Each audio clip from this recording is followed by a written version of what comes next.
श्री राहुल गांधी जी,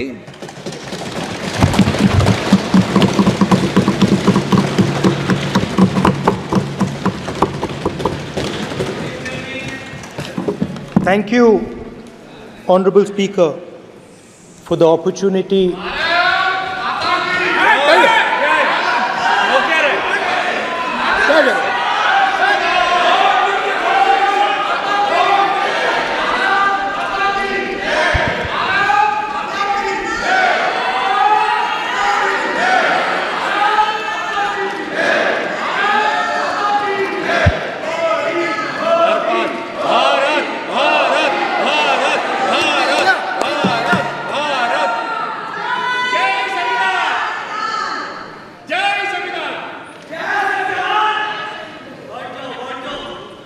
जय संविधान।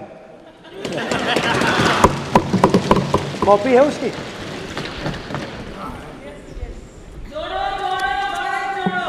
जय संविधान। इसकी हमने रक्षा की है। देश ने मिलकर संविधान की रक्षा की है और अच्छा लग रहा है अब कि हर 2-3 मिनट बीजेपी के लोग संविधान संविधान संविधान संविधान कह रहे हैं।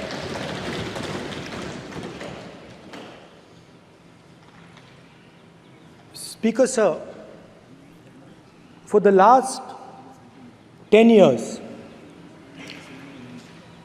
there has been a systematic attack on the Constitution, on the idea of India, and on anybody who opposed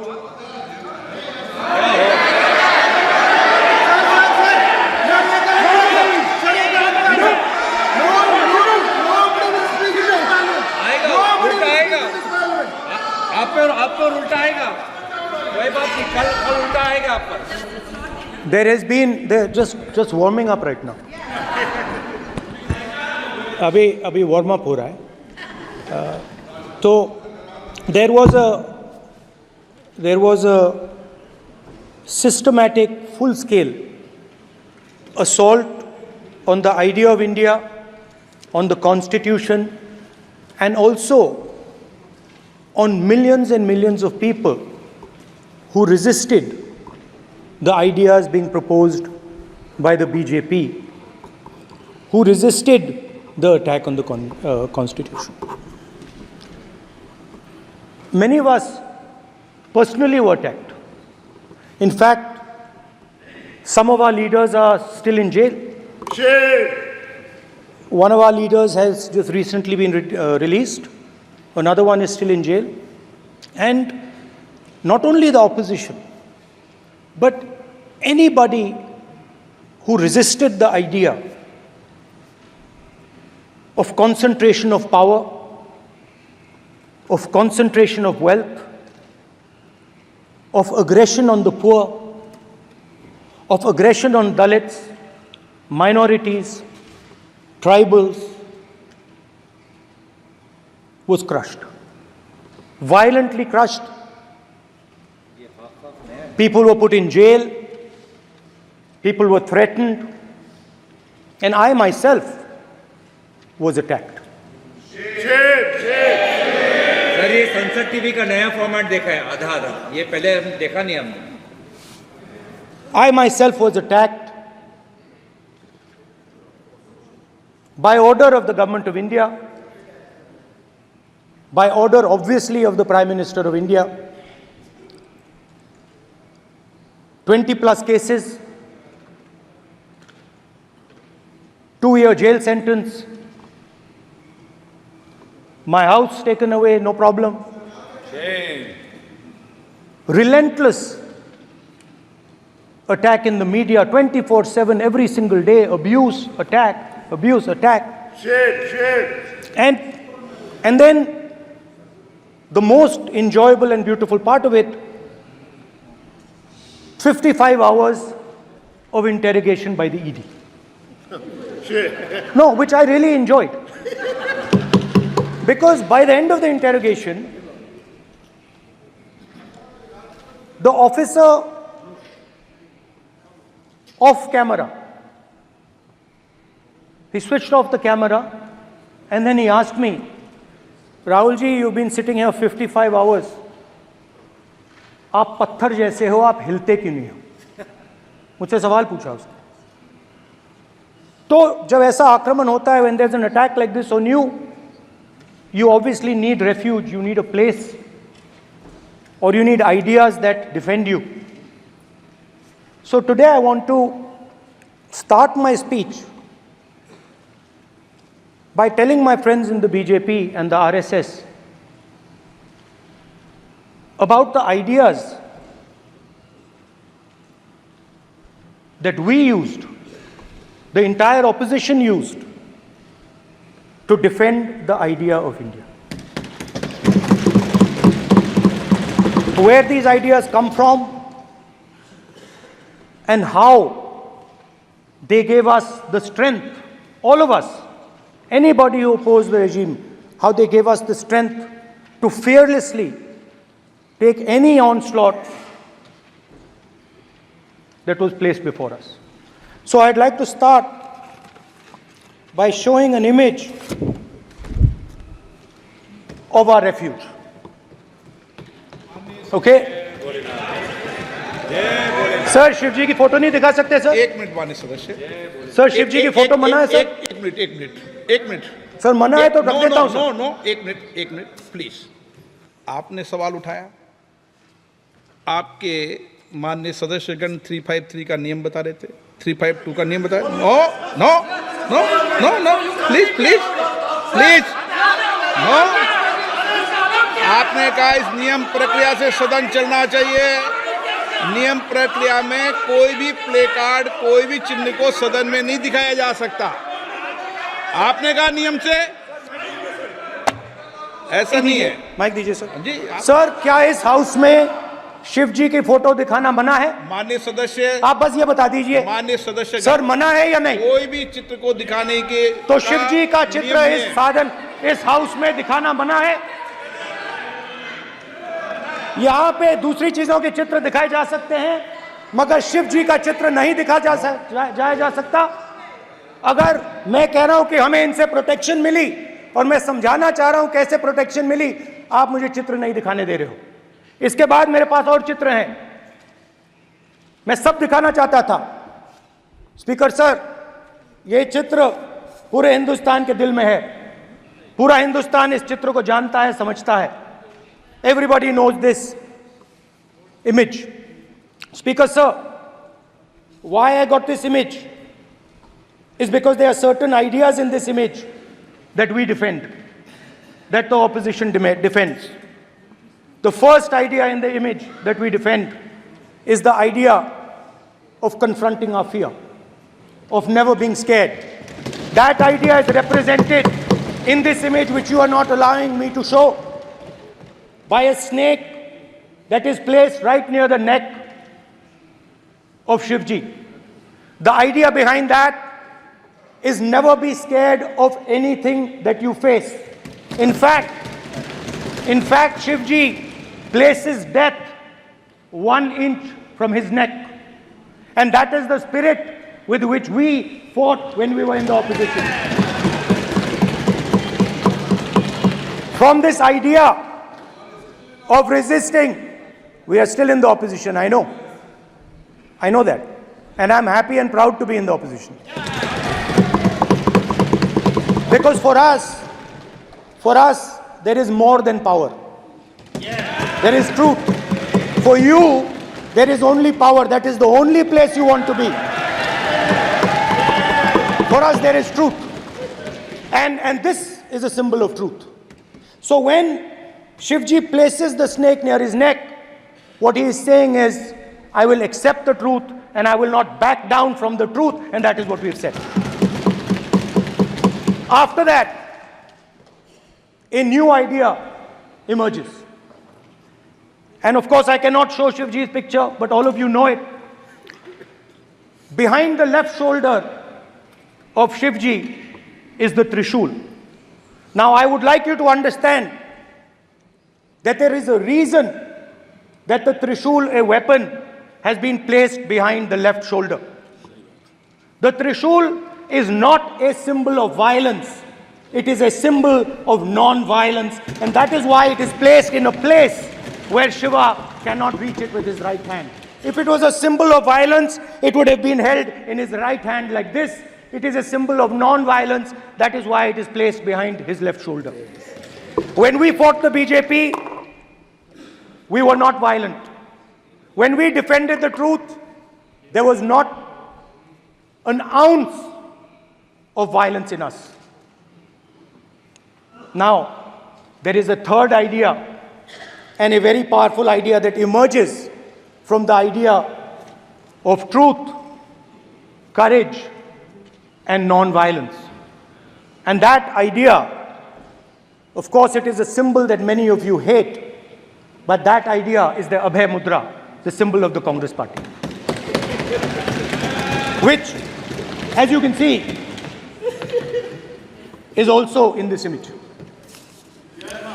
And Jai Mahadev. And what that Rajnath Singh ji is looking very surprised. And what that Abhay Mudra shows, it is the next step of the evolution of the idea of facing the truth, fearlessness, and ahimsa. Satya and ahimsa, as Mahatma Gandhi ji used to say. And the Abhay Mudra is the idea that it is not good enough to just keep this internal. It is not good enough to not be scared. It is not good enough to use non-violence. It is also important that you make others not scared, that you help others become fearless, that you help others become non-violent.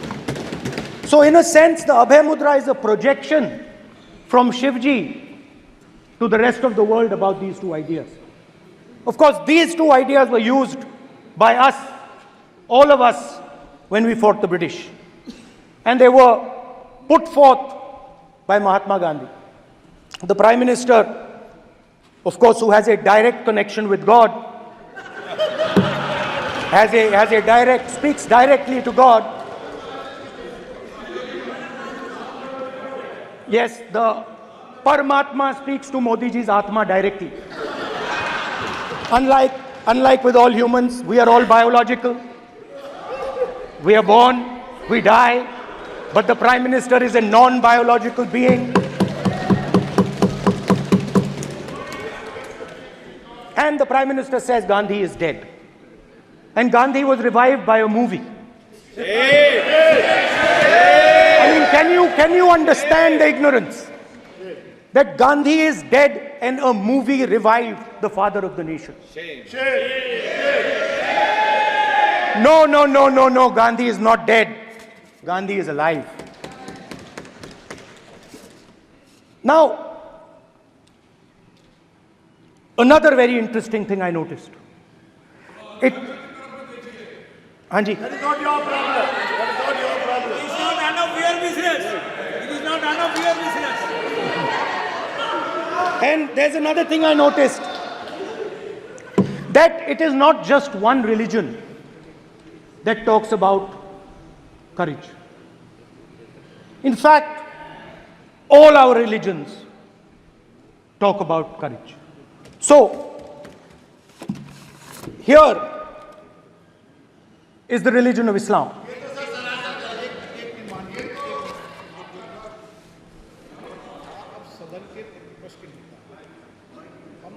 आपसे ये अपेक्षा ठीक है, मैं दिखाऊंगा नहीं sir, कैसे करूं? मैं समझाना चाहता हूं, वो समझा नहीं पा रहा हूं। सब समझदार हैं यहाँ पर, सब चुनकर आते हैं। सर, जनता बात ने नहीं बन सबको रही। चुनकर भेजा है। मजा नहीं आ रहा है। जनता ने सबको चुनकर भेजा, आप एड्रेस करें। जनता ने अब कांग्रेस पार्टी ने शिवजी की फोटो दिखा दी है, गुस्सा हो गए। अब देखिए, प्लीज मान्य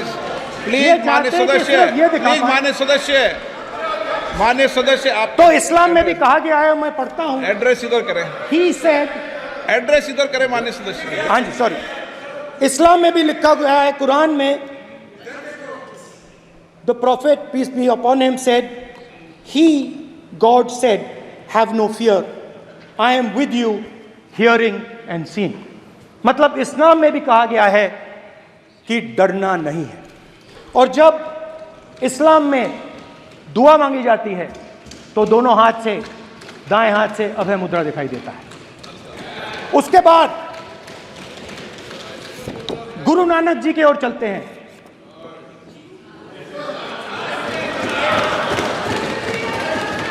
वाहेगुरु जी की फतेह, वाहेगुरु जी का Khalsa.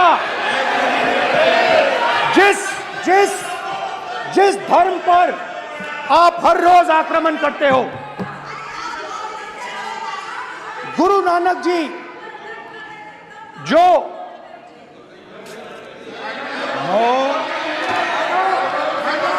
Please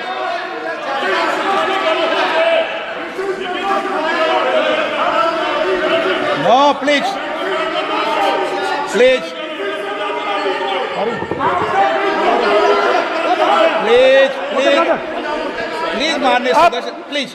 Guru Nanak ji please के माननीय चित्र में भी सदस्य, हम इनको इस तरीके से पूछते हैं, आप इस तरीके से टेबल पे मत रखो। सर कहाँ रखूं सर? तरीका ठीक सर कहाँ रखूं? यहाँ रख दूं सर? आप यहाँ मत यहाँ रख रखो। देता हूं सर।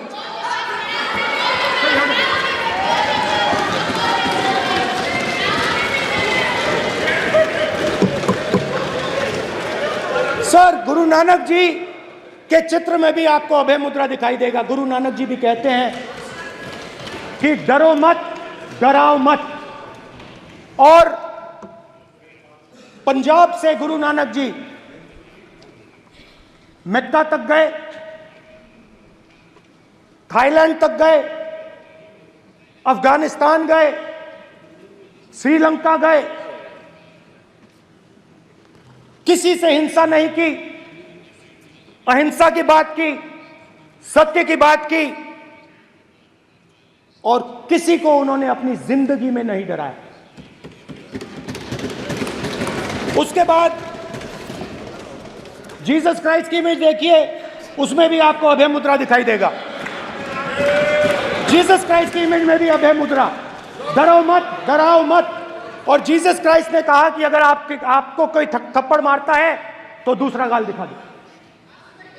उसके बाद बुद्ध भगवान, अभय मुद्रा।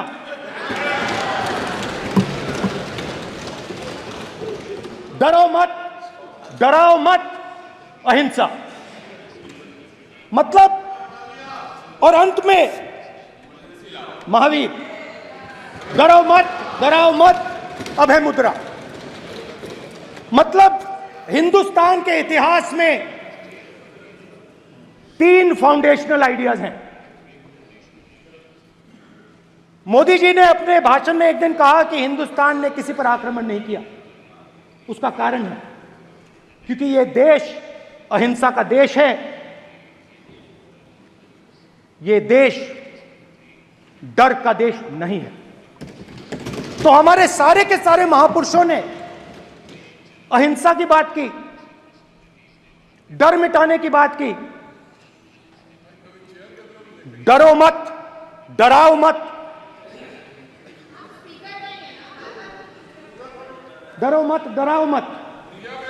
और दूसरी तरफ शिव जी कहते हैं डरो मत, डराओ मत, अभय मुद्रा दिखाते हैं, अहिंसा की बात करते हैं, त्रिशूल को जमीन में गाड़ देते हैं। और जो लोग अपने आप को हिंदू कहते हैं वो 24 घंटा हिंसा, हिंसा, हिंसा, नफरत, नफरत, नफरत, असत्य, सत्य, असत्य।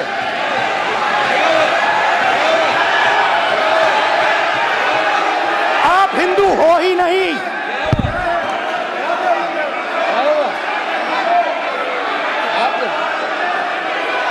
Just get me that picture of Shiva. inside because of this. Hindu धर्म में साफ लिखा है, सत्य के साथ खड़ा होना चाहिए, सत्य से पीछे नहीं हटना चाहिए, सत्य से नहीं डरना चाहिए। अहिंसा हमारा प्रतीक है। अभय मुद्रा, ऐसे कीजिए, ऐसे कीजिए, अभय मुद्रा।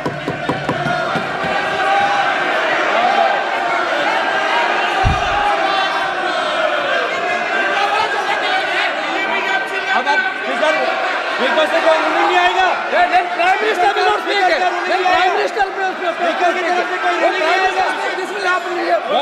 Speaker, if you are doing this, it will repeat again. भाई भाई भाई सुना सुना कोई रूल नहीं आ रहा। माननीय ये आप बात समझिए, कोई नहीं बोल रहा। आप बात समझिए। ये इसलिए चिल्ला रहे हैं क्योंकि तीर जाके दिल में लगा है, दिल में जाके तीर लगा है, इसलिए ये चिल्ला रहे हैं। देखो चुप हो गए, देखिए स्पीकर साहब चुप हो गए सब।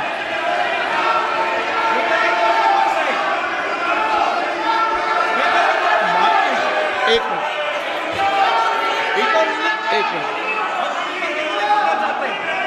माननीय आप प्रतिपक्ष के नेता हैं, किसी की भावनाओं को ठेस नहीं पहुंचे, सर मुझे चर्चा बोलने में दीजिए। ध्यान रखना चाहिए। ये जो ये विषय बहुत गंभीर है, पूरे हिंदू समाज को हिंसक कहना ये गंभीर विषय है। बीजेपी को आपको नहीं, नरेंद्र मोदी जी पूरा हिंदू समाज नहीं है, बीजेपी पूरा हिंदू समाज नहीं है, आरएसएस पूरा हिंदू समाज नहीं है।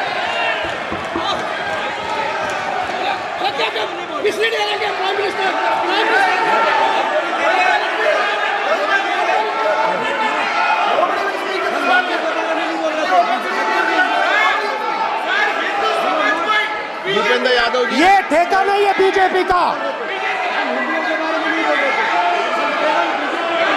भूपेंद्र यादव जी बोलना चाहते हैं आप? ये सब हिंदू हैं यहाँ पे, ये सब हिंदू हैं। माननीय अध्यक्ष जी, प्रतिपक्ष के नेता आज पहली बार इस सदन को संबोधित कर रहे हैं। मैं दो नियम रूल 349 और रूल 352 के संबंध में आपका ध्यान आकर्षित करना चाहता हूं। सबसे पहले तो प्रतिपक्ष के नेता को बोलने का तरीका आना चाहिए। 349 जो 12 है वो स्पष्ट रूप से कहता है शैल नॉट सिट और stand with back toward the chair. वो लगातार आपकी तरफ पीठ करके खड़े हैं, नियमों के खिलाफ है, जो उनको शोभा नहीं देता। दूसरा अध्यक्ष महोदय, नहीं तो एड्रेस करके बोलो। दूसरा अध्यक्ष महोदय आर्टिकल रूल 352 रूल 2 ये कहता है make personal reference by way of making an allegation imputing a motive to or a questioning the बोना फाइडी। इन्होंने पूरे विपक्ष के सदस्यों पे नहीं बल्कि इससे बाहर जाकर पूरे एक हिंदू समाज के ऊपर एलिगेशन लगाया है। इनकी बोना फाइड गलत है, इनके खड़े होने का तरीका गलत है। सदस्यों में तो लगाया ही है। माननीय अध्यक्ष जी,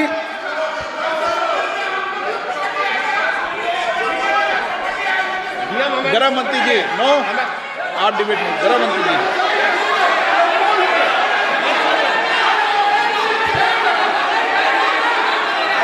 माननीय अध्यक्ष जी,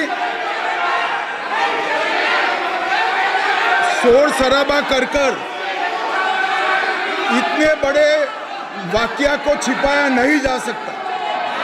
विपक्ष के नेताजी ने कैटेगोरिकली कहा है कि जो अपने आप को हिंदू कहते हैं वो हिंसा करते हैं। मैं फिर से रिपीट करना चाहता हूं, उनका वाक्य था जो अपने आप को हिंदू कहते हैं वो हिंसा की बात करते हैं, हिंसा करते हैं। मान्यवर, इस देश में शायद इनको मालूम नहीं है, करोड़ों लोग अपने आप को गर्व से हिंदू कहते हैं, गर्व से हिंदू कहते हैं। क्या वो सभी लोग हिंसा की बात करते हैं, हिंसा करते हैं? हिंसा की भावना को हिंसा की भावना को किसी धर्म के साथ जोड़ना और इस सदन में और संवैधानिक पद पर बैठे हुए व्यक्ति ने, मैं मानता हूं मान्यवर, उन्होंने इसकी माफी मांगनी चाहिए। मान्यवर, मैं उनको एक गुजारिश भी करना चाहता हूं कि इस्लाम में अभय मुद्रा, इस पर इस्लाम के विद्वानों का मत एक बार वो ले ले। गुरु नानक साहब की अभय मुद्रा पर SGPC का मत वो ले ले। और मान्यवर, अभय की बात तो इनको करने का कोई अधिकार नहीं है। आपातकाल में पूरे देश को इन्होंने भयभीत करा, लाखों लोगों को जेल में डाला। और आतंक, वैचारिक आतंक अगर कभी था, वैचारिक आतंक कभी था तो आपातकाल के वक्त था। और मान्यवर, दिल्ली में दिन दहाड़े हजारों सिख भाइयों का कत्लेआम उनके शासन में हुआ। आज वो भय की बात कर रहे हैं। मान्यवर, मेरा आपसे आग्रह है कि श्री राहुल गांधी, नेता प्रतिपक्ष, पहला भाषण होने के बावजूद माफी मांगनी चाहिए।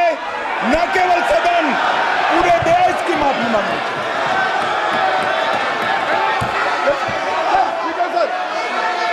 सर,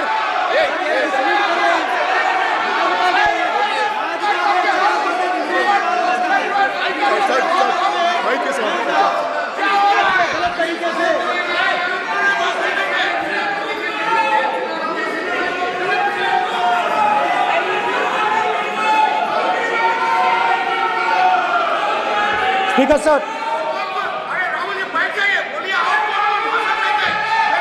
क्या अध्यक्ष में देखो कोई राय नहीं आएगा आपकी तरफ से, तो कल प्रधानमंत्री मोदी जी के समय पे सर आप ऐसे रहिए सर।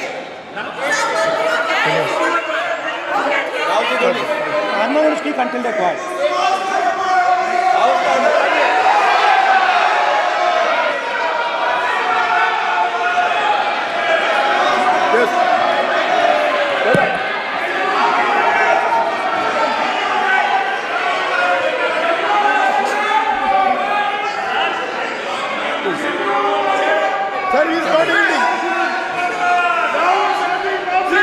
सर, स्पीकर सर, ये संविधान की बात कर रहे हैं सर, और इसी संविधान का आर्टिकल 25 कहता है कि किसी भी धर्म के ऊपर कोई भी व्यक्ति किसी को हिंसावादी करार नहीं दे सकता है। और इन्होंने हिंदू का हिंसावादी कहा है सर, संविधान का इन्होंने अपमान किया है, संविधान की झूठी दुहाई दी है, इनको माफी मांगनी चाहिए सर। ये आर्टिकल 25 है सर संविधान का, सर इनको माफी मांगनी चाहिए। आर्टिकल 25 जो है संविधान, और ये देश संविधान से चलता है, ये पार्लियामेंट संविधान से चलता है सर, इनको माफी मांगनी चाहिए सर। ये संविधान से ऊपर नहीं है सर, कांग्रेस संविधान से ऊपर नहीं है। आर्टिकल 25, कल्याण बनर्जी जी बताए आर्टिकल 25 क्या था? आप उनको बताइए आप लोग का है क्या? पार्लियामेंट का आप लोग का है, आप लोग का जमींदारी है क्या? क्या समझते हो? पार्लियामेंट का आप लोग का जमींदारी है क्या? जमींदारी बिठा दी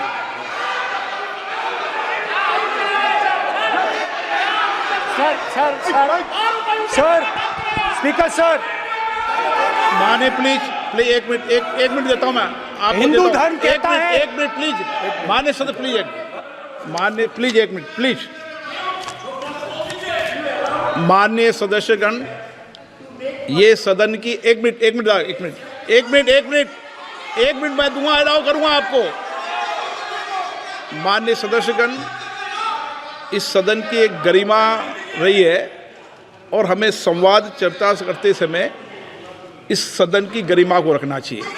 और ऐसी कोई भी आपत्तिजनक बात जो पूरे समाज के पर विषय हो, कम से कम प्रतिपक्ष के नेता को बोलते समय ध्यान रखना चाहिए। मैं इसको सीरियस तरीके से देखूंगा।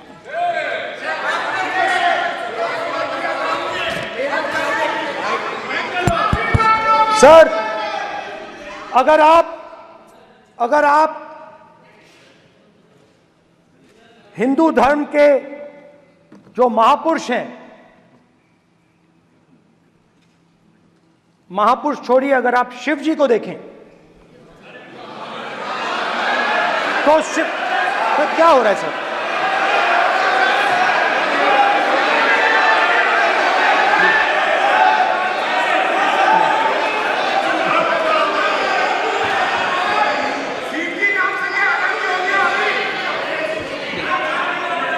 अगर आप शिव जी को देखें तो उनकी इमेज से आपको पता लगता है कि हिंदू डर नहीं फैला सकता, हिंदू हिंसा नहीं फैला सकता, हिंदू नफरत नहीं फैला सकता।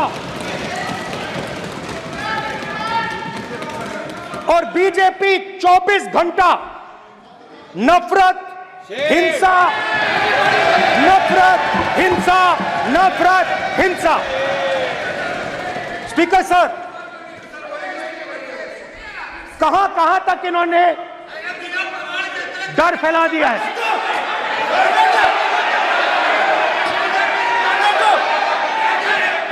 प्लीज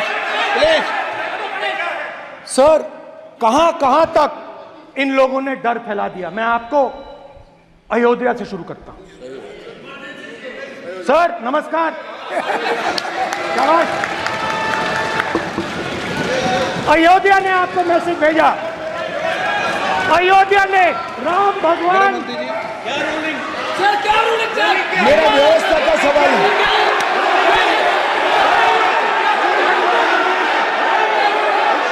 इस सदन के नियमों की पुस्तिका, इससे कुछ सदस्यों को क्या मुक्ति दे दी गई है? आपके गाइडेंस के बाद भी बार बार तस्वीर बताना, पूरे बीजेपी को हिंसा कर रही है ऐसे कहना, खड़े होकर एक दूसरे के बीच में हस्तधून करना, सारे नियम इनको लागू नहीं होते हैं। नियम मालूम नहीं है तो ट्यूशन रख ले साहब। सदन इस तरह से नहीं चल सकता है। ये सदन, मेरा आपसे आग्रह है कि ये सदन ऑर्डर में रहना चाहिए, नियमों के अनुसार रहना चाहिए। ये हम सभी सदस्यों का आपसे विनंती है। स्पीकर सर, एक मिनट प्लीज। माननीय सदस्यगण, आप ही किताब राम बताएं। भगवान की जन्मभूमि ने, अपेक्षा करता हूं कि अपन इसके नियम प्रक्रिया चले। नो, सब चले। नो, आपने बताया था नियम। नो,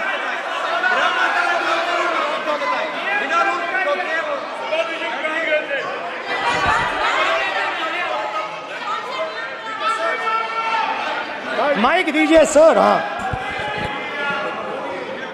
सर, मेरा सवाल है सर, इस माइक का कंट्रोलर किसके हाथ में?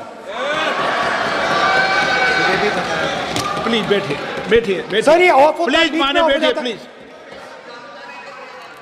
ये बार कई बार विषय उठ गई और बहुत गंभीर, और माननीय सदस्य, आप प्रतिपक्ष के नेता हैं, आप सदन के बाहर भी ये बात कहते हैं कि माइक बंद कर देते हैं। मैंने कई बार आग्रहपूर्वक किया कि आसन पर इस तरीके का आरोप नहीं लगाएं। नो प्लीज, बात सुनिए।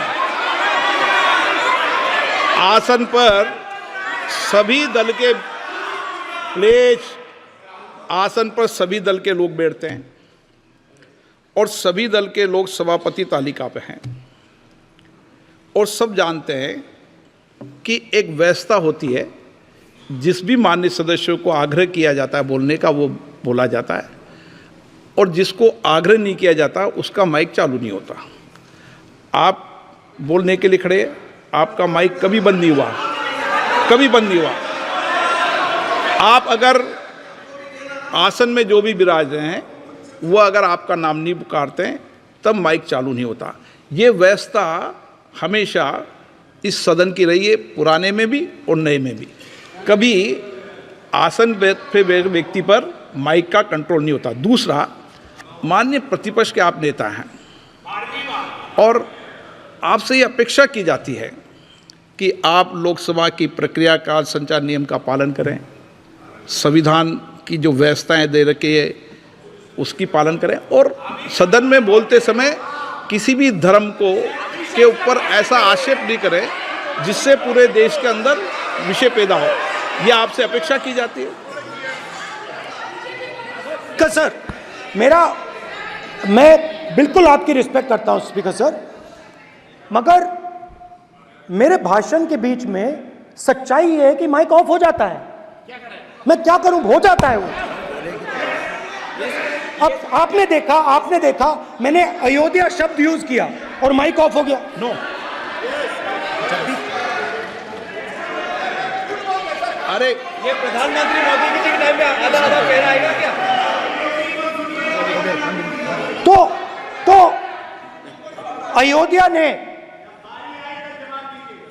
राम भगवान की जन्मभूमि, प्लीज ब्रदर, राम भगवान की जन्मभूमि ने बीजेपी को मैसेज दिया, और ये आपके सामने मैसेज बैठे हुए हैं। मैंने इनसे पूछा, कल कॉफी पी, इनसे मैंने पूछा कि बताइए ये हुआ क्या। बीजेपी ने राम मंदिर का इनॉग्रेशन किया, बोलने दीजिए, राम मंदिर का इनॉग्रेशन किया। अरे भाई आप हार गए, उसको सहन करिए। नाम बोलने की कोई जरूरत नहीं है, मैं भाषण दे रहा हूं, आप नहीं दे रहे हो। मुझे बोलना है जो बोलना है, मुझे नाम लेने की कोई जरूरत नहीं, मुझे जो बोलना है मैं बोलूंगा। तो अयोध्या ने मैसेज दिया और मैंने इनसे पूछा कि हुआ क्या, और इनका जवाब आया। मैंने उनसे पूछा कि आपको कब पता लगा कि आप अयोध्या में जीत रहे हो, और आपने कहा पहले दिन से मुझे पता था। सही बात। और मैंने कहा ये क्या हुआ, उन्होंने कहा राहुल जी अयोध्या में एयरपोर्ट बना,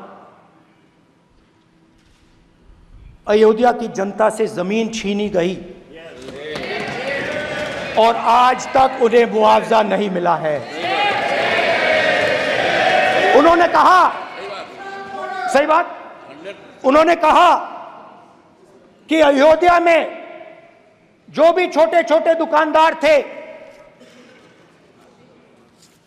जो भी छोटी छोटी बिल्डिंग्स थी, उन सारों को तोड़कर गिरा दिया गया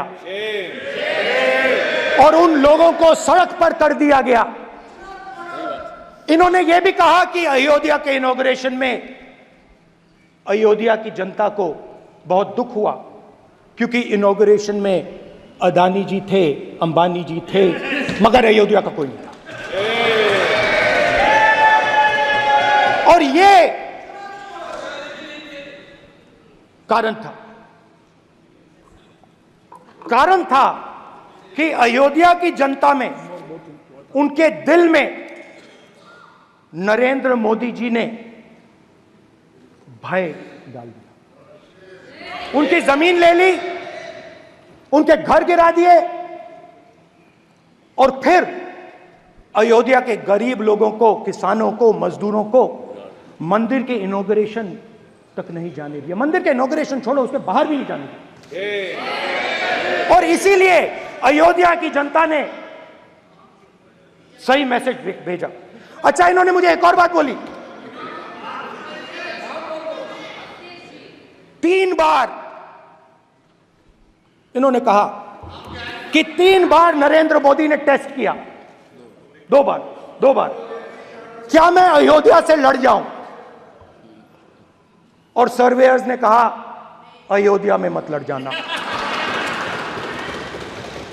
अयोध्या में मत लड़ जाना, अयोध्या की जनता हरा देगी। और इसीलिए प्रधानमंत्री वाराणसी गए और वहां बच के निकले।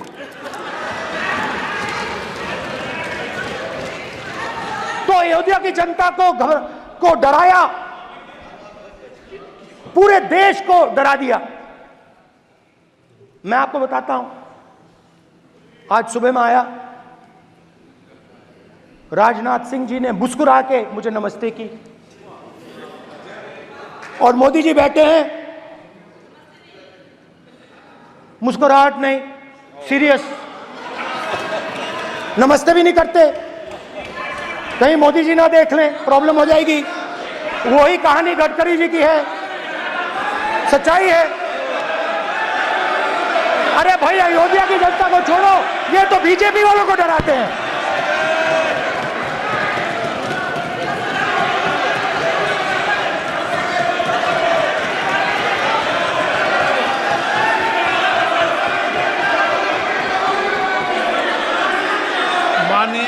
सर क्या है? माननीय एक मिनट, माननीय प्रतिपक्ष के नेता, एक मिनट,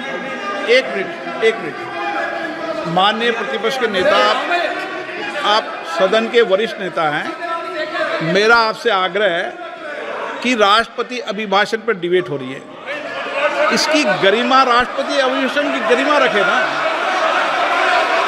ये तो अपेक्षा आपसे सब करते हैं कि आप राष्ट्रपति अभिभाषण पे बोले, नीतियां पे बोले, कार्यक्रमों में बोले। अब व्यक्तिगत रूप से नहीं, अगर आप ये उचित मानते हैं क्या? स्पीकर सर, ये उचित है? अगर आपकी पार्टी इसको उचित मानती है तो मुझे कुछ नहीं कहना। स्पीकर सर, माननीय अध्यक्ष जी, लोकतंत्र ने और संविधान ने मुझे सिखाया है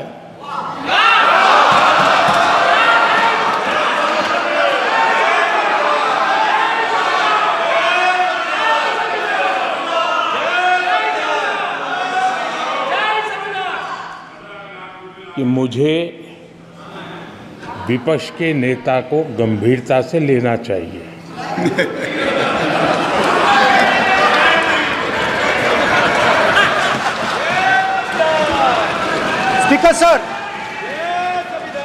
स्पीकर सर, आपने कहा कि डिबेट प्रेसिडेंट्स एड्रेस पे होनी चाहिए।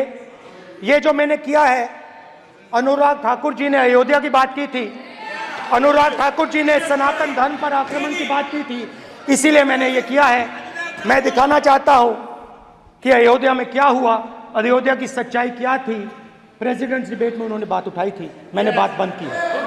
प्रधानमंत्री जी को अच्छी लगी अयोध्या की बात, अच्छी लगी। डर फैलाया और ऑपोजिशन का रिस्पांस एक साथ मिलकर भारत जोड़ो यात्रा, सारे के सारे ऑपोजिशन, पूरा देश एक साथ मिलकर कन्याकुमारी से कश्मीर तक चला। और जो आपने डर फैलाया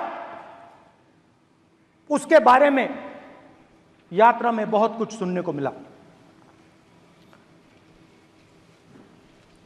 अभी तक याद है, सुबह 7 बजे 7-8 बजे की बात थी, यात्रा में चल रहे थे।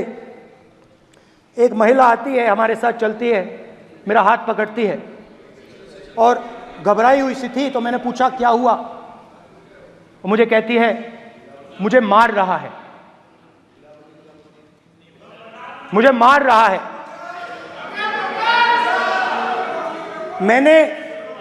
मैंने पूछा कौन मार रहा है, कौन मार रहा है? बेटी बचाओ, बेटी की दुविधा सुनाई नहीं दे रही, बेटी का दर्द नहीं सुनना चाहते, भारत की महिलाओं का दर्द नहीं सुनना चाहते। मैंने पूछा कौन मार रहा है, कहता है मेरा पति मार रहा है। मैंने कहा क्यों?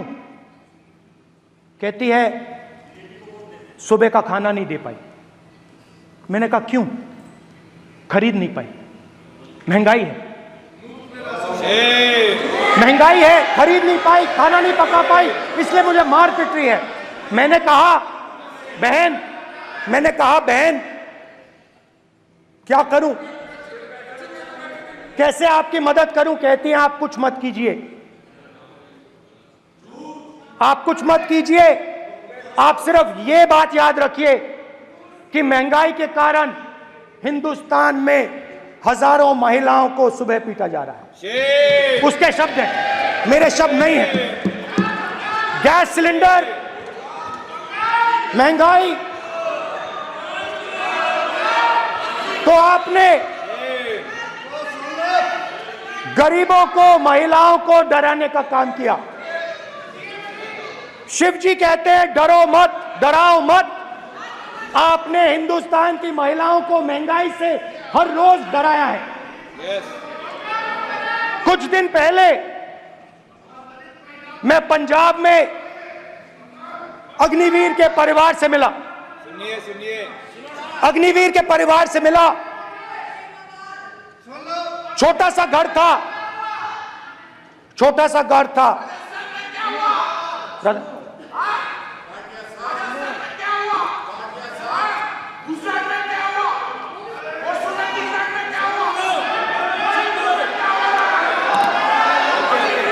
ठीक है सर,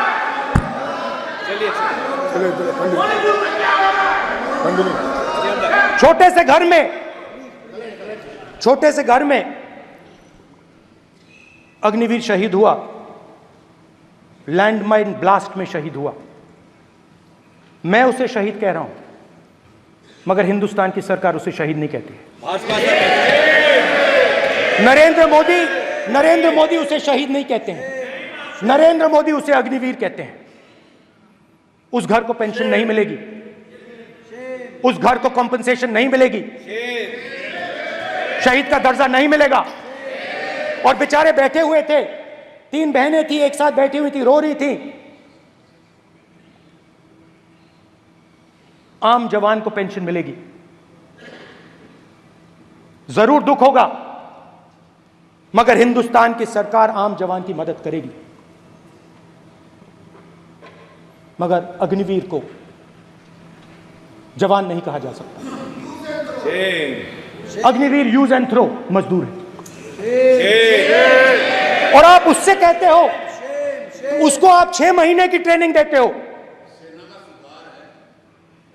6 महीने की ट्रेनिंग देते हो। दूसरी तरफ चाइना के जवान को 5 साल की ट्रेनिंग मिलती है, राइफल लेकर उसके सामने खड़ा कर देते हो, उसके दिल में भय पैदा करते हो। एक जवान और दूसरे जवान के बीच में फूट डालते हो कि एक को पेंशन मिलेगी, एक को शहीद का दर्जा मिलेगा, दूसरे को नहीं मिलेगा।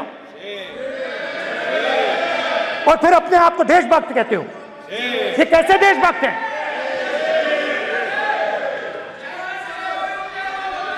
फिल्म स्टार जैसी फोटो थी उस लड़के की, फिल्म स्टार, बॉलीवुड स्टार की फोटो थी। मैं सोच रहा था, देखो इस युवा ने जान दी। स्पीकर सर,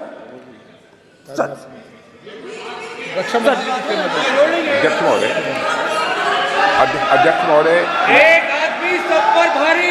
अध्यक्ष महोदय, मैं नेता प्रतिपक्ष से अनुरोध करना चाहूंगा, गलत बयानी करके सदन को गुमराह करने की कोशिश गलत नहीं है सर, गलत नहीं है सर। कर देना चाहता हूं कि युद्ध के दौरान अथवा सेवाओं की सुरक्षा के दौरान यदि हमारा कोई अग्निवीर का जवान शहीद होता है तो उसके 1 करोड़ रुपए की धनराशि सहायता के रूप में उसके परिवार को मुहैया कराई जाती है।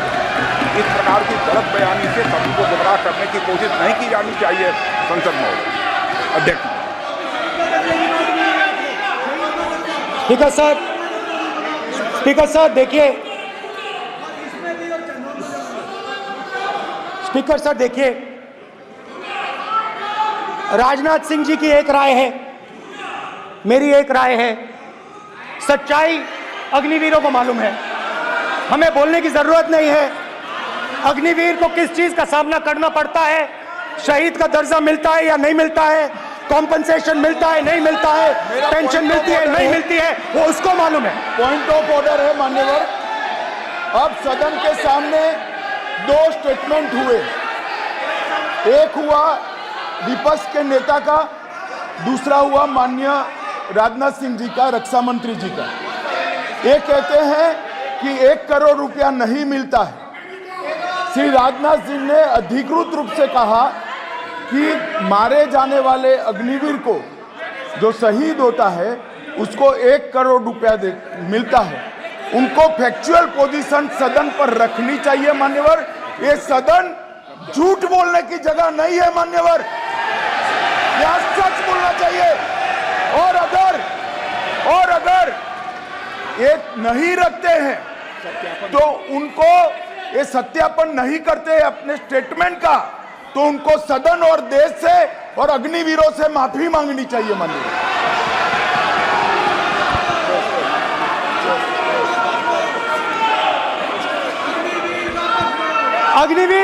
अग्निवीर की सच्चाई मैंने फ्लोर ऑफ द हाउस पे रखी है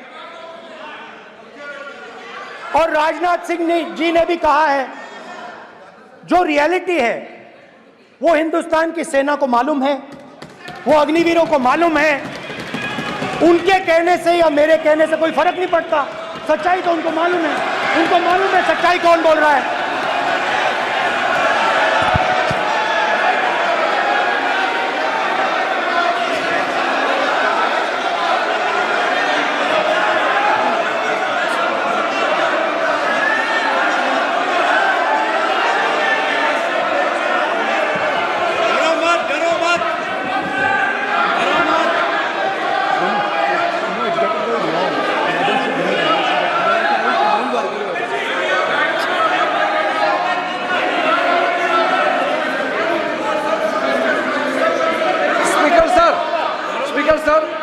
अभी डरो मत।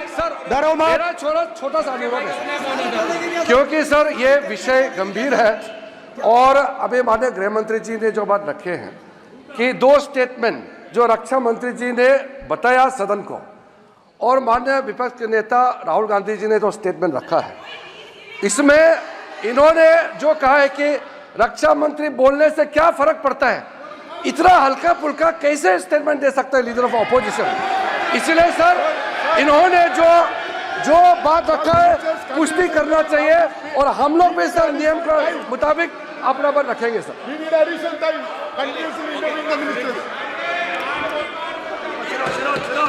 और स्पीकर सर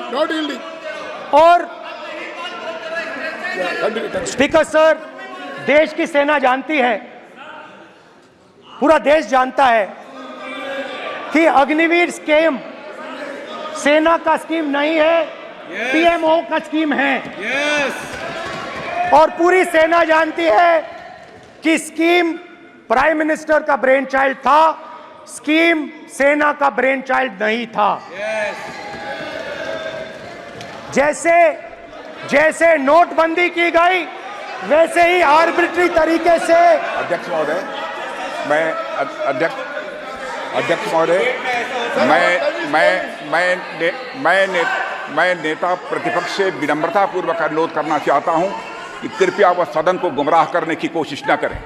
अग्निवीर योजना के संबंध में बहुत सारे लोगों से 158 ऑर्गेनाइजेशन के साथ सीधा संवाद स्थापित हुआ है, उनके सुझाव लिए गए हैं, तब यह अग्निवीर योजना लाई गई है और बहुत सोच समझकर यह योजना लाई गई है। और मैं यह भी स्पष्ट कर देना चाहता हूं, इस प्रकार की योजनाएं दुनिया के कई देशों में है, यूएस में है, यूके में है, वहां पर किसी को कोई किसी प्रकार की आपत्ति नहीं है। अब बिना अग्निवीर योजना के बारे में समझे, बिना उस संबंध में कोई पूरी जानकारी हासिल किए इस तरीके से सदन को गुमराह करना, इसे कदापि उचित नहीं ठहराया जा सकता। महोदय, मैं तो आपसे यह अनुरोध करूंगा, इसे सदन की कार्रवाई से बाहर निकाला जाना चाहिए। आपको देखिए, सिंपल सी बात है स्पीकर सर, इनको अग्निवीर अच्छा लगता है, आप उसको रखिए, हम उसको बदल देंगे, हटा देंगे। सिंपल सी बात है, हमारी सरकार आएगी, अग्निवीर को हम हटा देंगे, क्योंकि हम सोचते हैं कि अग्निवीर सेना के खिलाफ है, जवानों के खिलाफ है, देशभक्तों के खिलाफ स्कीम है। हम इस स्कीम को नहीं चाहते।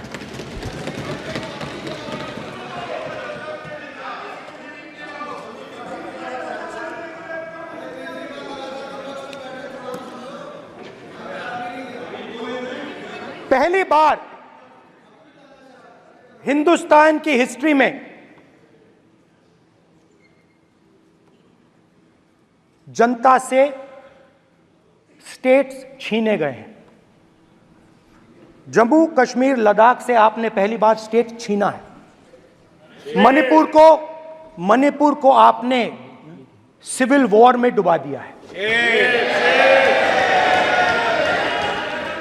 मणिपुर को आपने और आपकी योजनाओं ने, आपकी पॉलिटिक्स ने जला दिया है। और आज तक हिंदुस्तान के प्रधानमंत्री मणिपुर नहीं गए हैं।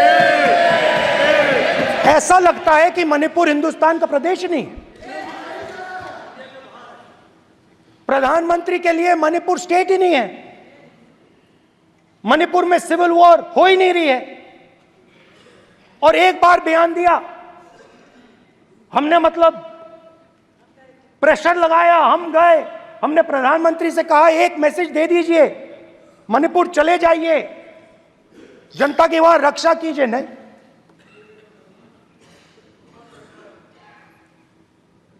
मैं वहां गया, कुकीज और मेइते से दोनों से मिला। आज तक नहीं, आंसर नहीं मिलेगा, मिल नहीं सकता।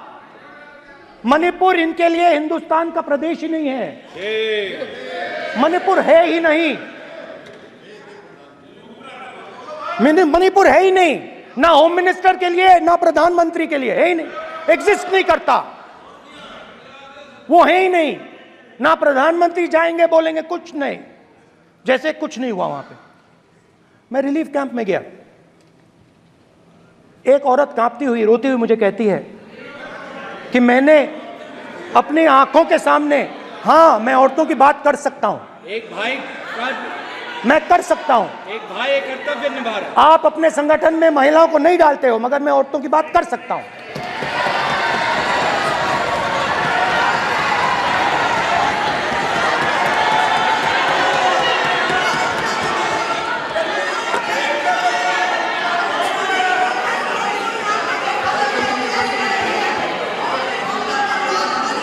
मुझे कहती है मैंने अपने आंखों के सामने, मेरे आंखों के सामने मेरे बच्चे को गोली मारी गई।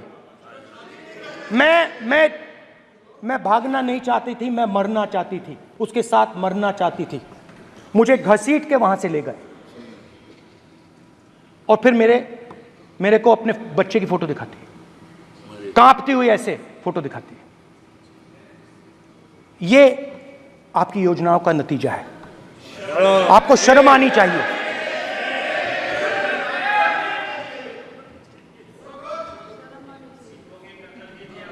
एक दिन प्रधानमंत्री 8 बजे कहते हैं, पता नहीं फाइन ट्यूनिंग हो गई भगवान के साथ, डायरेक्ट मैसेज भगवान, सर ने बोला है, सर प्रधानमंत्री ने ये बोला है, ये मैं नहीं बोल रहा हूं, प्रधानमंत्री ने बोला है कि मेरा डायरेक्ट कनेक्शन है भगवान के साथ। मैंने नहीं बोला, मैंने नहीं बोला। Social media chief also told भगवान जगन्नाथ। एक मिनट प्लीज, एक मिनट तो एक मिनट माननीय राहुल गांधी जी, एक मिनट, माननीय सुरेश, एक मिनट प्लीज, एक मिनट रविशंकर जी प्लीज, एक मिनट।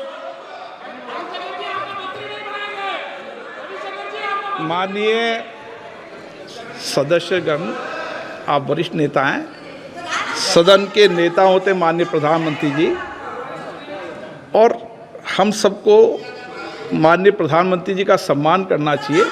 ये सदन में हमेशा उच्च कोटि की परंपरा मर्यादा रही है।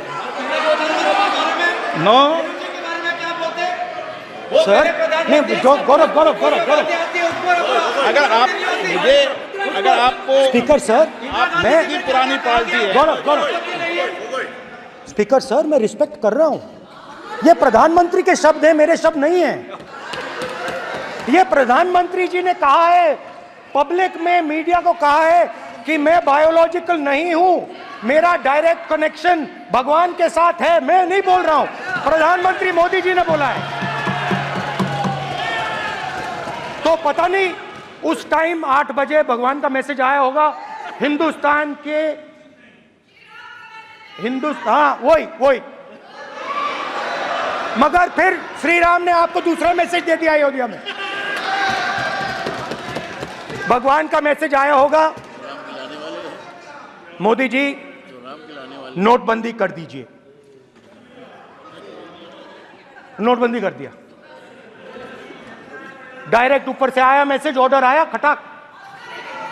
और अलग अलग ऑर्डर आते हैं। अदानी जी वाला ऑर्डर आता है, बंबई एयरपोर्ट अदानी जी का ऊपर से ऑर्डर आता है, खटाक खटाखट खटाखट खटाखट ऑर्डर आते हैं। तो नोटबंदी कर दी। स्मॉल और मीडियम बिजनेसेस जो हैं, जो हिंदुस्तान की रोजगार की रीढ़ की हड्डी है, बैकबोन है, उड़ा दिया, उड़ा दिया, खत्म कर दिया। आज नतीजा यह है कि ये जो भी करना चाहे करें, हिंदुस्तान के युवाओं को रोजगार नहीं मिल सकता। Job creation backbone is broken, finish, खत्म।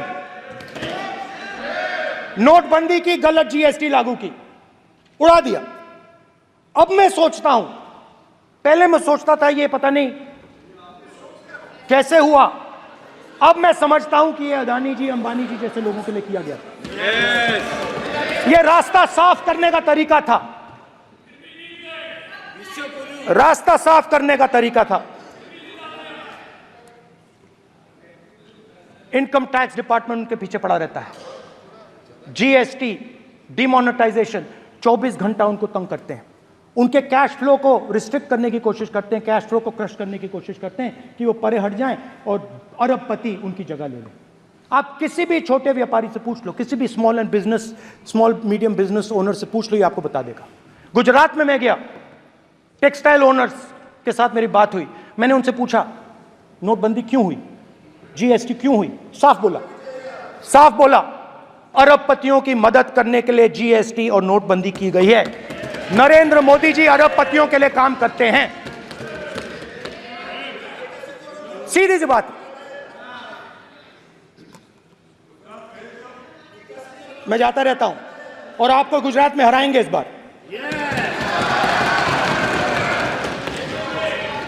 आप लिख के ले लो, आपको ऑपोजिशन इंडिया गठबंधन गुजरात में हराने जा रहा है।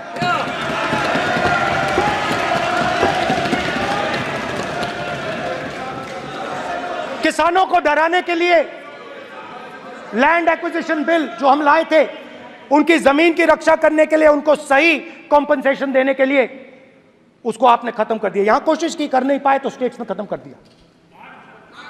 दिया। हर स्टेट में आपने खत्म कर दिया है। अगर आप जानते नहीं हो, चेक कर लो। हर स्टेट में, हर भाजपा की स्टेट में खत्म कर दिया। सर, हर भाजपा रूल स्टेट में खत्म किया है। हर भाजपा की रूल स्टेट में खत्म किया है। हर भाजपा की रूल स्टेट में खत्म किया है। स्पीकर सर,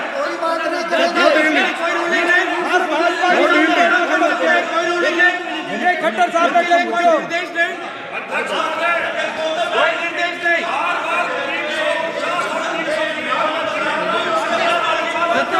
बार खड़े होकर भाषण को कम कर रहे हैं। कोई रोनी नहीं, कोई रोनी नहीं है।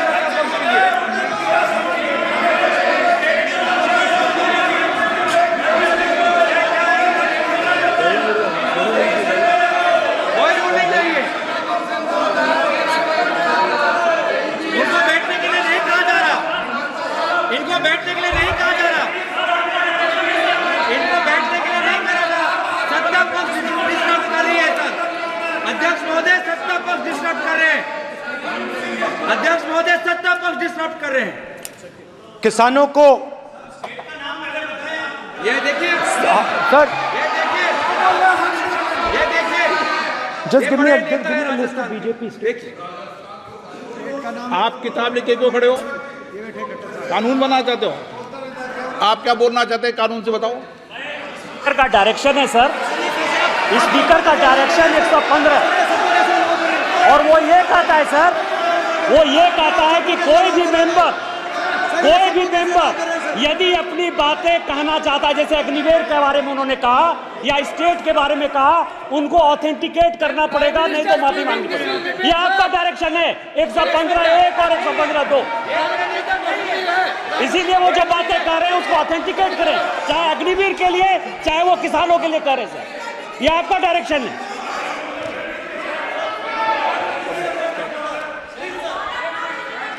तो किसानों को जो हमने लैंड एक्विजिशन बिल तैयार किया था सही मुआवजा दिलाने के लिए, उसको आपने रद्द किया।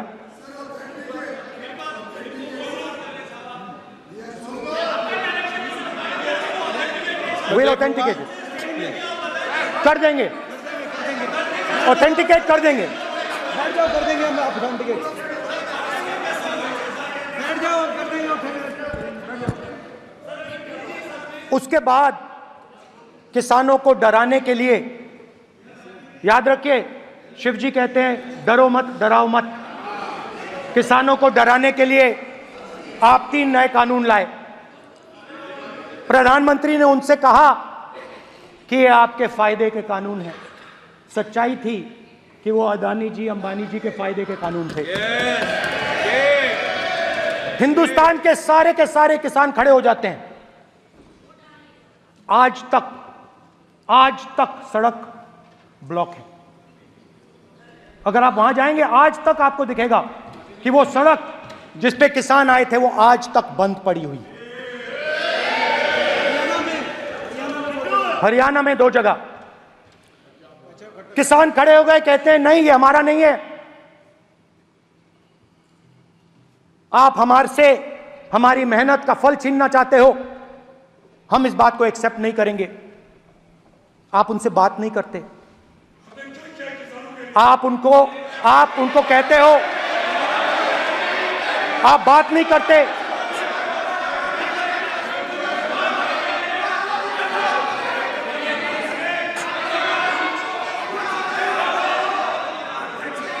आप बात नहीं करते, आप गले नहीं लगते, आप उन्हें आतंकवादी कहते हो। आप कहते हो ये सब आतंकवादी हैं। झूठ नहीं है, झूठ नहीं है, सच है, सच है। गृहमंत्री जी, मान्यवर, मैं समझ रहा हूं कि विपक्ष के नेता नाते पहली बार बोल रहे हैं, मगर नियमों के पुस्तक के बाहर वो नहीं जा सकते। ये स्टेटमेंट करे कि हम कहते हैं कि किसान आतंकवादी, तो कैसे सदन में चल सकता है मान्यवर? आप एक तरफा नियमों के ऊपर जाकर उनको रियायत दे रहे हो मान्यवर, हमें संरक्षित करिए, ऐसे नहीं चलता। 700 किसान शहीद हुए। हमने इस हाउस में कहा कि किसानों के लिए मौन होना चाहिए, आपने मौन नहीं होने दिया। आपने कहा ये किसान नहीं है, आपके मुताबिक ये किसान नहीं थे, ये आतंकवादी थे। देखिए आपकी आला सिर हिला रही है, वो भी सहमत हैं, कौर जी सहमत हैं। देखिए हमारी जरूरत नहीं है, वो सहमत है आपसे, वो सहमत है।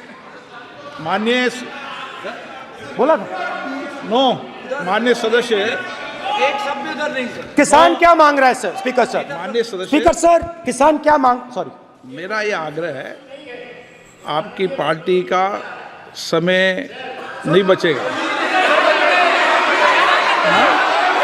दोगे पूरा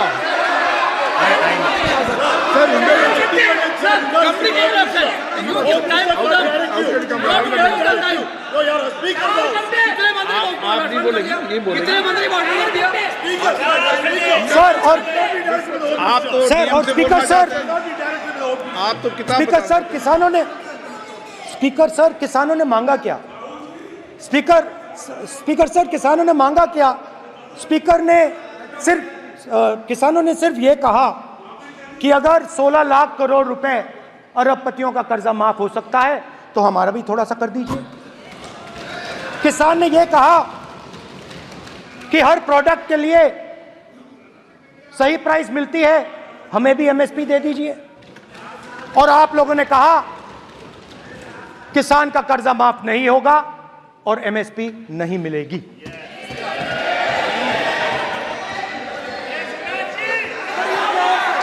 माननीय अध्यक्ष महोदय, ये गलत बयानी कर रहे हैं।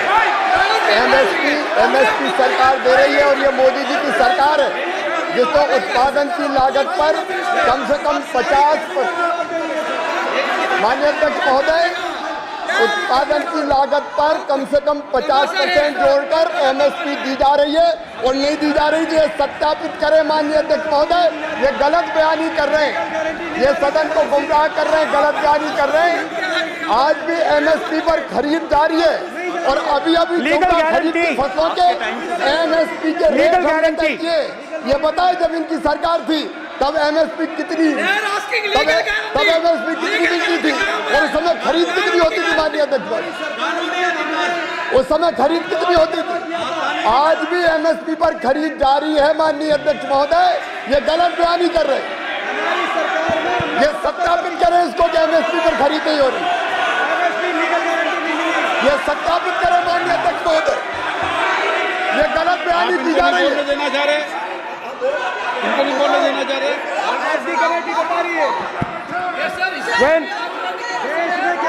स्पीकर सर, एमएसपी जब मैं brother speaker sir, MSP with legal guarantee, speaker sir, the issue is MSP with legal guarantee, not just MSP. MSP is being given. The issue is Kisans want MSP with legal guarantee, which you are not ready to give them. तो किसानों में आपने डर डाला, भय डाला, महिलाओं में महंगाई, गैस सिलेंडर, सेना में अग्निवीर, हर व्यक्ति के लिए आप लोगों ने भय का कोई ना कोई पैकेज दिया, गिफ्ट दिया, तोहफा दिया. स्टूडेंट्स की बात करते हैं. जो आप 2000 साल पहले की बात करते हो, थोड़ी सी भविष्य की भी बात कर देते हैं, इंडिया के फ्यूचर की बात कर देते हैं. रोजगार तो आपने खत्म कर दिया, नोटबंदी, जीएसटी, जो आपने स्मॉल एंड मीडियम बिजनेसेस थे उनको खत्म करके, युवाओं को आर्मी में अपॉर्चुनिटी मिलती थी, अग्निवीर उनके लिए आपने दे दिया, वो खत्म कर दिया, रास्ता ब्लॉक कर दिया. पब्लिक सेक्टर को आप प्राइवेटाइज करते हैं, वो रास्ता बंद कर दिया. और अब एक नया फैशन निकला है, नीट.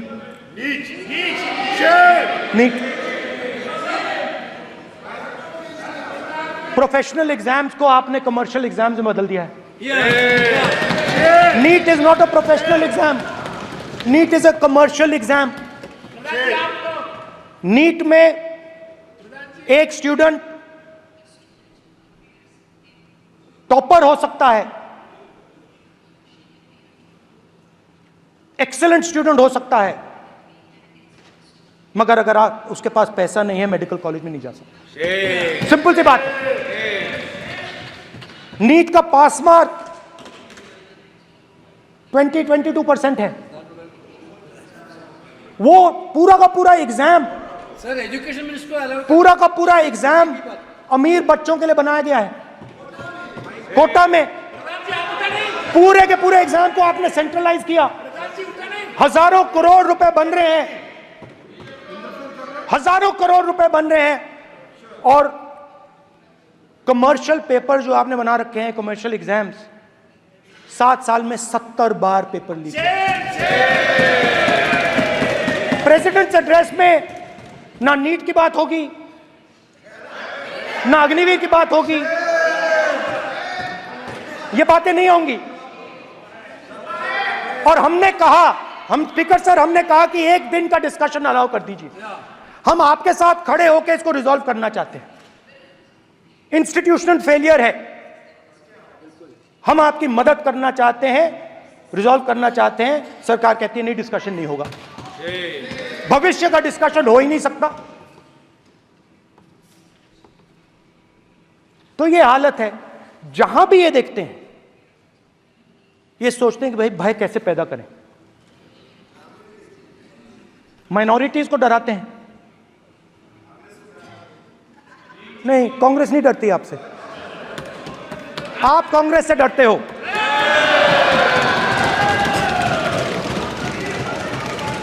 हिंसा, नफरत, माइनॉरिटीज के खिलाफ, मुसलमानों के खिलाफ, सिखों के खिलाफ, क्रिश्चियंस के खिलाफ। और माइनॉरिटीज ने क्या किया? माइनॉरिटीज ने क्या किया? हर स्फीयर में हिंदुस्तान को रिप्रेजेंट करते हैं, नाम रोशन करते हैं। पत्थर जैसे हिंदुस्तान के साथ एक साथ खड़े हैं, देशभक्त हैं। और आपने सारे के सारे माइनॉरिटीज पर आक्रमण किया, उनके खिलाफ हिंसा, नफरत फैलाई।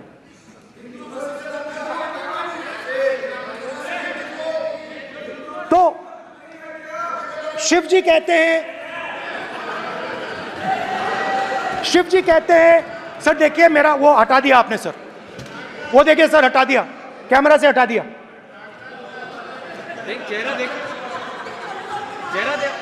सदस्य सर देखिए वापस आ गया सर, हटाओ सदस्य। ये देखो, एक मिनट देखा सर आपने? एक मिनट देखिए, एक मिनट ये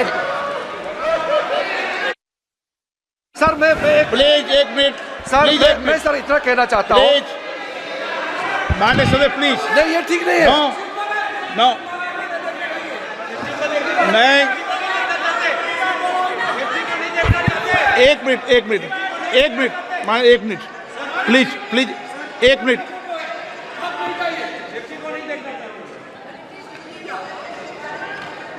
आप प्रतिपक्ष के नेता हैं और मैं आपसे अपेक्षा करता हूं कि सदन की गरिमा बनी रहे, मर्यादा बनी रहे, नियमों का पालन हो। आप खुद मानते हैं शिव जी को भगवान, और उनको बार बार इस तरीके से यहाँ पर चित्रित करना। Sir speaker sir, NEET students spend years and years preparing for their exam. Their family supports them financially, emotionally. And the truth is that NEET students today do not believe in the exam. Because they are convinced that the exam is designed for rich people, not meritorious people. I have met a number of NEET students, every single one of them tells me that the exam is designed to create a quota for rich people and to create a passage for them into the system, and is designed not to help poor students. Now, इससे भी बहुत डर होता है। महीनों पढ़ाई करते हैं, ये पता नहीं कि भैया एग्जाम लीक हो जाएगा नहीं होगा, अगर पास भी हो गए तो पैसा कहां से आएगा। तो उधर भी इन लोगों ने भय डालने का काम किया। तो जहां भी ये देखते हैं ये भय डालते हैं। सेना में, युवाओं में, किसानों में, मजदूरों में, महिलाओं में, डिसेबल्ड में भी। और मैं ये भी कह सकता हूं कि सिर्फ बाकी हिंदुस्तान में भी नहीं, मगर अपनी पार्टी में भी भय है। आपकी पार्टी में डर है, भय है, सच्चाई है। देखो अब आप चिल्ला नहीं रहे हो, अब आप शांत हो, अब बिल्कुल शांत हो। सच्चाई बोल दी, चिल्ला नहीं रहे, चुप। क्योंकि आपकी ट्यूनिंग डायरेक्टली, प्रॉब्लम क्या है, आप चिल्ला भी नहीं सकते क्योंकि कनेक्शन नहीं। सर मैं बोल रहा हूं सर, समझा रहा हूं, स्ट्रक्चर बोल रहा हूं।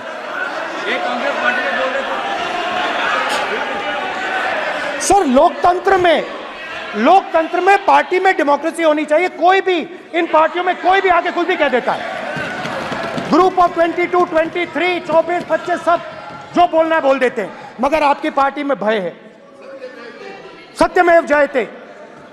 ना डरो ना डराओ। Sir, when I became LOP, I realized something that I had not realized before. And it's also on the lines of the principles of Shiva. It's on those same lines. And the idea was that after becoming LOP, all my personal dreams, my personal aspirations, my personal fears have to be put aside. I am now actually two people. I'm not one person. I'm a constitutional person, and my job is to be leader of the opposition, to represent all these parties equally. In fact, I don't just represent the Congress party, I represent every single party. And I have to treat every single party with love and affection. So when Hemant Soren ji is in jail or Kejriwal is in jail, it should disturb me, it should hurt me. Yes. When you unleash your agencies on these political people, it is our job to defend them. Because there is a constitutional person and an individual. And what Shivji is saying is that when you are a constitutional person, the individual should die. The individual's aspirations, the individual's dreams should die. And you should become the voice of the people. Yes. Meaning that you should have no fantasies, no dreams, nothing. The perfect public representative is one who is actually dead. That is what Shivji is saying. You understand? Now, Speaker sir. Speaker sir, now, my advice.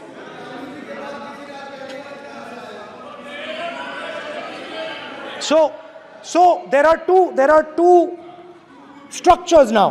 One is me as an individual, and one is me as leader of the opposition. Me as an individual, I might have my likes and dislikes. I might have my views, but me as leader of opposition have to suppress them, have to reduce them and say, now I'm the voice of the opposition. That is the idea. That is the idea of the democratic system.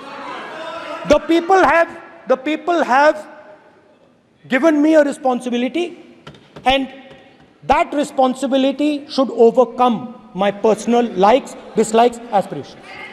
Now, Speaker sir, why I'm saying this? And forgive me for saying this.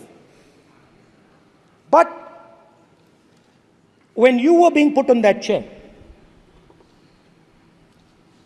I walked there to help you, to walk with you to the chair. And I shook hands with the Prime Minister and I shook hands with you.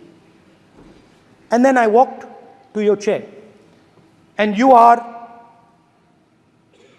the final arbiter of the Lok Sabha.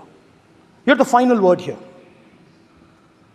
What you say fundamentally defines Indian democracy. You don't allow us to speak, you allow us to speak, you allow them to speak, you don't allow us to speak.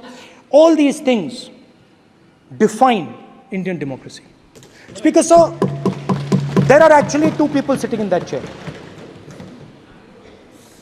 There is the Speaker of the Lok Sabha, the Speaker of the Indian Union, and there is Mr. Om Birla. When Modi ji went and shook your hand, and I went and shook your hand, I noticed something. When I shook your hand, you stood straight like this and shook my hand. And when Modi ji shook your hand, you bowed down and shook his hand.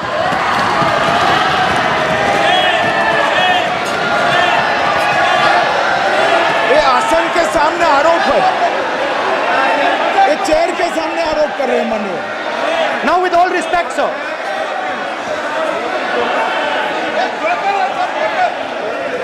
Such a... एक minute, please. No, please, बैठिए। No, please, बैठिए, please. Please बैठिए। एक minute, please, एक minute. Please please please, okay please, no. माननीय प्रतिपक्ष के नेता, एक मिनट प्लीज। माननीय please please please, no no. प्रतिपक्ष के माननीय नेता, माननीय प्रधानमंत्री सदन के नेता हैं और मुझे मेरी संस्कृति संस्कार ये कहते हैं, व्यक्तिगत जीवन में भी, सार्वजनिक जीवन में भी और इस आसन पर भी, जो हमसे बड़े हैं उनको झुककर नमस्कार करो। मुझे यही सिखाया है और बराबर वालों से बराबर का व्यवहार करो, यही मुझे सिखाया है। और इसीलिए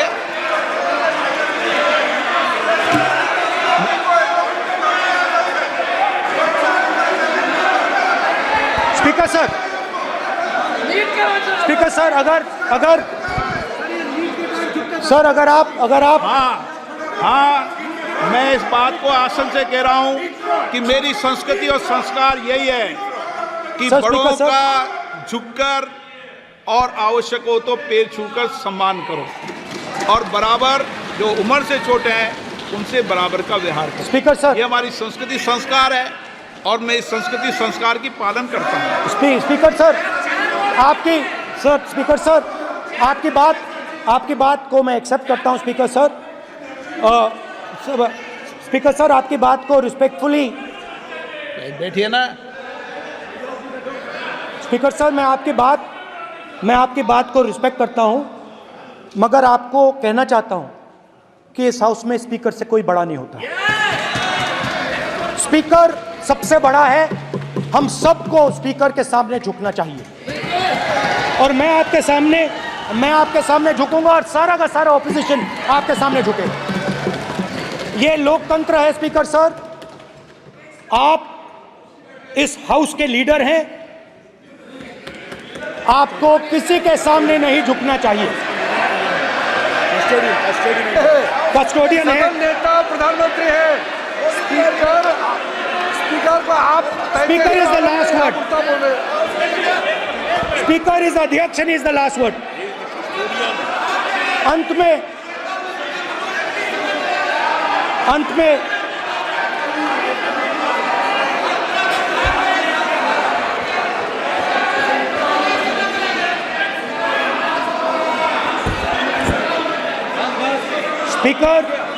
Speaker is the last word in the Lok Sabha, and in that spirit, Speaker is the last word in the Lok Sabha, and in that spirit, as members of the Lok Sabha, we are subservient to the Speaker.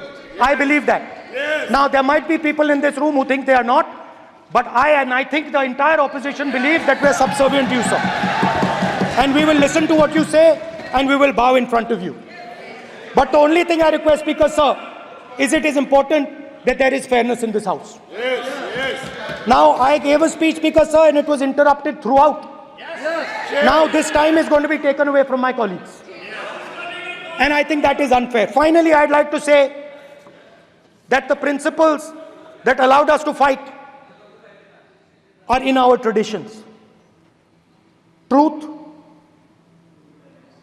courage, non-violence. And they're in all our religions. And what you have come to represent today is untruth, a complete lack of courage, and violence. And my recommendation to you, if you take it, this country has a government and you are the government. And you are, whether we like it or not, you are the government of India. Elected by the people. And I agree to that. But I would say to you that as individual members, as the cabinet, you do not spread fear in this country. That you do not spread hatred in this country. That you listen to the farmers of this country, you listen to the students of this country. When the opposition says to you, let's have a debate for one day, have it. It's not going to harm anybody. They're going to love you for it.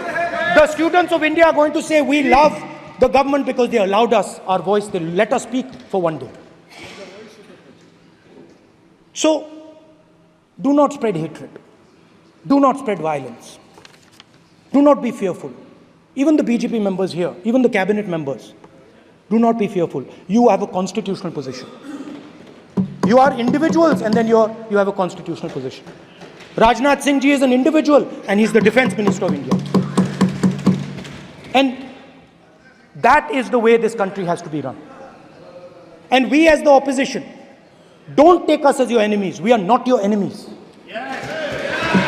We are here, we are sincerely here to make your work easier as long as you follow the basic principles that we have stated.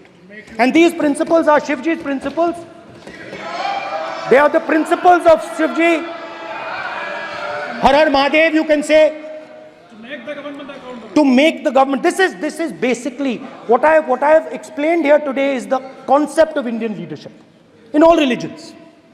Respect, affection, ahimsa, and always standing up for the truth. And I'm more than happy, all of us are more than happy to discuss anything you want without being nasty, without being aggressive, anything you want, we are ready to discuss. So please let us work together to take this country forward. You are the government. We have to accept that. You got 240 seats. So, I congratulate you on that. At least accept it. Accept to kar lijiye. They're not happy. They're not happy. Not happy. They're not happy. Okay, you're not happy. So I would say we want to both work for this country. Work with the spirit of bravery. Work without violence. Work without hatred. Thank you.